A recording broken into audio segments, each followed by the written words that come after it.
রহমান রহিম আল্লাহ তাআলার নামে। তালাক দুবার মাত্র উচ্চারণ করা যেতে পারে। তৃতীয়বারের আগেই হয় সম্মান মর্যাদার সাথে তাকে ফিরিয়ে আনতে হবে, অথবা সহৃদয়তার সাথে তাকে চলে যেতে দেবে। তোমাদের জন্য এটা কোনো অবস্থায় ন্যায়সঙ্গত নয় যে বিয়ের আগে যা কিছু তোমরা তাদের দিয়েছ তা তাদের থেকে ফিরিয়ে নেবে।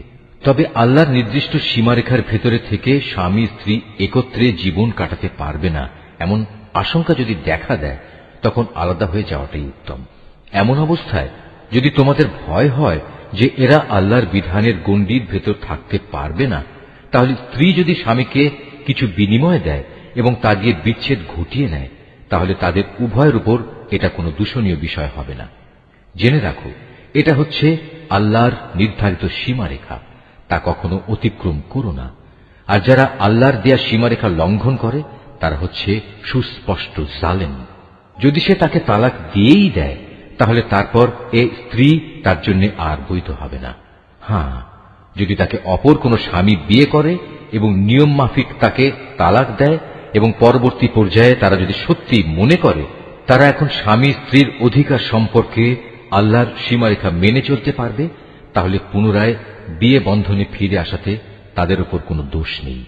এটা হচ্ছে আল্লাহর বেঁধে দেয়া সীমারেখা। যারা এ সম্পর্কে অবগত আছে, আল্লাহ তাআলা তাদের জন্য এই নির্দেশ সুস্পষ্ট করে পেশ করেন। যখন তোমরা স্ত্রীদের তালাক দাও এবং তারা যখন তাদের অপেক্ষার সময় ইদ্যত পূর্ণ করে নেয়, তখন হয় মর্যাদার সাথে তাদের ফিরিয়ে আনো, নতুবা ভালোভাবে তাদের বিদায় করে দাও। শুধু কষ্ট দেওয়ার উদ্দেশ্যে কখনো তাদের আটকে রেখো না। এতে তোমরা আল্লাহর নির্ধারিত সীমারেখাই লঙ্ঘন করবে। আর যে ব্যক্তি এমন কাজ করে সে প্রকারান্তরে নিজের উপরই জুলুম করে। সাবধান, আল্লাহর নির্দেশ সমূহকে কখনো হাসি তামাশার বস্তু মনে করো না। স্মরণ করো, তোমরা ছিলে অজ্ঞ। আল্লাহ তাআলা তোমাদের উপর হেদায়েতের বাণী পাঠিয়ে নিয়ামত দান করেছেন। শুধু তাই নয়, তিনি তোমাদের জন্য জ্ঞান ও যুক্তিপূর্ণ কিতাব নাজিল করেছেন, যা তোমাদের দৈনন্দিন জীবনের নিয়ম কানুন বাতলে দেয়। অতএব তোমরা আল্লাহকে ভয় করো এবং জেনে রাখো, তিনি তোমাদের যাবতীয় কাজকর্ম সম্পর্কে সম্পূর্ণ ওয়াকিবহাল রয়েছেন। যখন তোমরা তোমাদের স্ত্রীদের তালাক দিয়ে দাও, অতঃপর তালাক প্রাপ্ত স্ত্রীরাও তাদের নির্ধারিত অপেক্ষার সময় ইদ্যত পালন শেষ করে নেয়, তখন তোমরা তাদের পছন্দ মতো স্বামীদের সাথে বিয়ের ব্যাপারে বাধা দিও না। যদি তারা বিয়ের জন্য সম্মানজনকভাবে কোনো ঐক্যমত্যে পৌঁছে থাকে, তোমাদের ভেতর যারা আল্লাহ তাআলা ও পরকালীন জীবনের উপর বিশ্বাস স্থাপন করে তাদের এ আদেশই দেয়া হচ্ছে। মূলত এটা তোমাদের জন্য অধিক সম্মানের এবং অনেক পবিত্র কর্মধারা, কারণ আল্লাহ তাআলা জানেন তোমরা কিছুই জানো না। মায়েদের পুরো 2 বছরই সন্তানকে বুকের দুধ খাওয়ানো উচিত।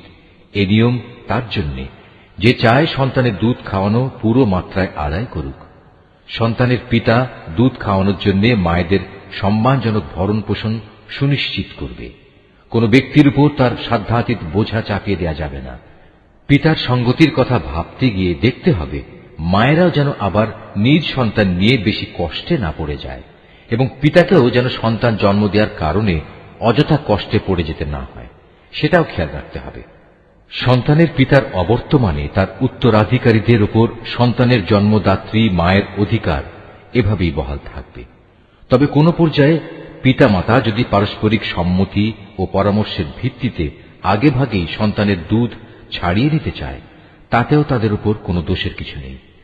তোমরা যদি নিজেদের বদলে অন্য কাউকে সন্তানের দুধ খাওয়ানোর জন্য নিয়োগ করতে চাও এবং যদি দুগ্ধদাত্রীর পাওনা যথাযথভাবে বুঝিয়ে দেয়া হয়, তাতেও কোনো গুনাহ নেই। সর্বাবস্থায় আল্লাহ তাআলাকে ভয় করো এবং জেনে রেখো, তোমরা যা কিছুই করো আল্লাহ তাআলা তার সব কিছুই দেখতে পান। তোমাদের মধ্যে যারা মৃত্যু মুখে পতিত হয় এবং তারা যদি তাদের স্ত্রীদের জীবিত রেখে যায়, সে অবস্থায় স্ত্রীরা যদি বিয়ে করতে চায়, তাহলে তারা তাদের নিজেদের 4 মাস 10 দিন পর্যন্ত সময় বিয়ে থেকে বিরত থাকবে। অপেক্ষার এ সময়টুকু যখন তারা পূরণ করে নেবে, তখন নিজেদের বিয়ের ব্যাপারে তারা ন্যায়ানুগ পন্থায় যা ইচ্ছা তাই করতে পারবে, এবং এই বিষয়টিতে তাদের উপর কোনো গুনাহ নেই। মূলত তোমরা যে যাই করো না কেন, আল্লাহ তাআলা সব কাজেরই খবর রাখেন। এমনকি সে অপেক্ষার সময় শেষ হওয়ার আগেও তোমরা কেউ যদি তাকে বিয়ে করার জন্য পয়গাম পাঠাও, কিংবা তেমন কোনো ইচ্ছা যদি তোমরা নিজেদের মনের ভেতর লুকিয়েও রাখো, তাতেও তোমাদের উপর কোনো দোষ নেই, কেননা আল্লাহ তাআলা এটা ভালো করেই জানেন। তাদের কথা অবশ্যই তোমরা বারবার মনে করবে, কিন্তু সাবধান, আড়ালে আপনাদের থেকে গোপনে তাদের বিয়ের কোনো প্রতিশ্রুতি দিও না। তাদের সাথে কখনো তোমাদের কথা বলতে হলে তা বলবে সম্মানজনক পন্থায়, আর ইদ্দত অপেক্ষার শরীয়ত সম্মত সময় শেষ হবার আগে কখনো তার সাথে বিয়ের সংকল্প করো না। জেনে রেখো, তোমাদের মনের সব ইচ্ছা অভিসন্ধির কথা কিন্তু আল্লাহ তাআলা ভালো করেই জানেন। অতএব তোমরা একমাত্র তাঁর থেকেই সতর্ক হও এবং একথাও জেনে রেখো, আল্লাহ তাআলা অত্যন্ত ধৈর্যশীল, মহান ক্ষমাশীল। স্ত্রীদের শারীরিকভাবে স্পর্শ করা কিংবা তাদের জন্য মোহরের কোনো অঙ্ক নির্ধারণের আগেই যদি তোমরা তাদের তালাক দাও, তাতে শরীয়তের দৃষ্টিতে তোমাদের উপর কোনো গুনাহ নেই। এ পরিস্থিতিতে মোহরের কোনো অঙ্ক নির্ধারিত না হলেও তাদের ন্যায়ানুগ পন্থায় কিছু পরিমাণ অর্থ আদায় করে দেবে। ধনী ব্যক্তির উপর থাকবে নিজ ক্ষমতা অনুযায়ী এবং গরিব ব্যক্তির উপর থাকবে তার সঙ্গতি অনুযায়ী।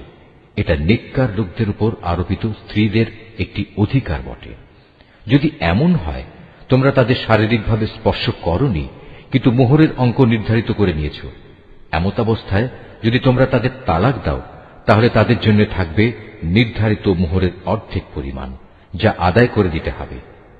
হ্যাঁ, তালাকপ্রাপ্তা স্ত্রী নিজের থেকে যদি তোমাদের তা মাফ করে দেয়, কিংবা যে স্বামীর হাতে বিয়ের বন্ধন রয়েছে সে যদি স্ত্রীকে নির্দিষ্ট পরিমাণের বেশি দিয়ে অনুগ্রহ দেখাতে চায়, তাহলে তা হবে আল্লাহ ভীতিরও একান্ত কাছাকাছি।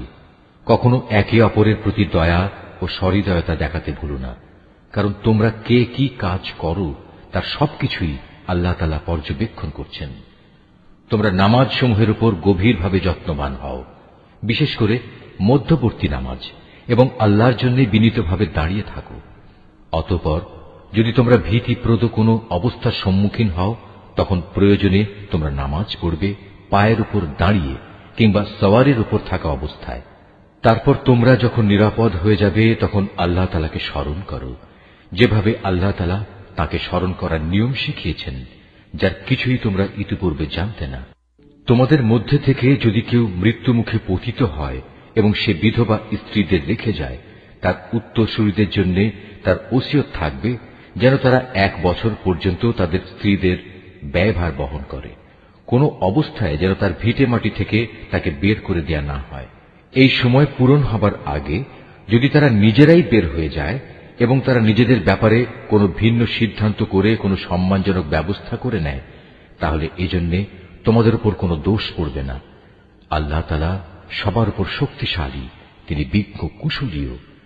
স্বামীদের উপর তালাকপ্রাপ্তা মহিলাদের জন্য ন্যায়সঙ্গত ভরণ পোষণের দায়িত্ব থাকবে। আল্লাহ তাআলাকে যারা ভয় করে, এটা তাদের উপর আরোপিত দায়িত্ব। এভাবেই আল্লাহ তাআলা তার আয়াতগুলো তোমাদের জন্য সুস্পষ্ট করে বলে দিয়েছেন, যাতে করে তোমরা বুঝতে পারো।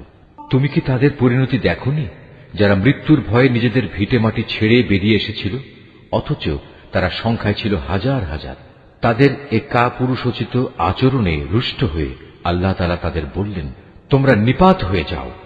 অতঃপর একসময় তাদের বংশধররা সাহসিকতার সাথে জালেমের মোকাবেলা করল। আল্লাহ তাআলা তাদের পুনরায় সামাজিক ও রাজনৈতিক জীবন দান করলেন। আল্লাহ তাআলা এ ধরনের সাহসী মানুষদের উপর সর্বদাই অনুগ্রহশীল, কিন্তু মানুষদের অধিকাংশই এজন্য আল্লাহর কৃতজ্ঞতা আদায় করে না। অতএব হে মুসলমানরা, কাপুরুষতা না দেখিয়ে তোমরা আল্লাহর পথে লড়াই করো এবং একথা ভালো করে জেনে রাখো, আল্লাহ তাআলা যেমন সব শোনেন তেমনি তিনি সবকিছু জানেনও। তোমাদের মধ্যে থেকে কে এমন হবে যে আল্লাহকে উত্তম ঋণ দেবে? যে কেউই আল্লাহকে ঋণ দেবে সে যেন জেনে রাখে, আল্লাহ তাআলা ঋণের সে অঙ্ক তার জন্য বহু গুণ বাড়িয়ে দেবেন।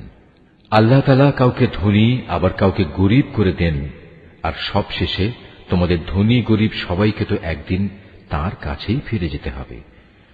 তুমি কি বনী ইসরাইল দলের কতিপয় নেতা সম্পর্কে চিন্তা করনি, যখন তারা মুসার আগমনের পর তদানীন্তন নবীর কাছে বলেছিল, আমাদের জন্য একজন বাদশা ঠিক করে দাও, যেন তার সাথে আমরা আল্লাহর পথে লড়াই করতে পারি।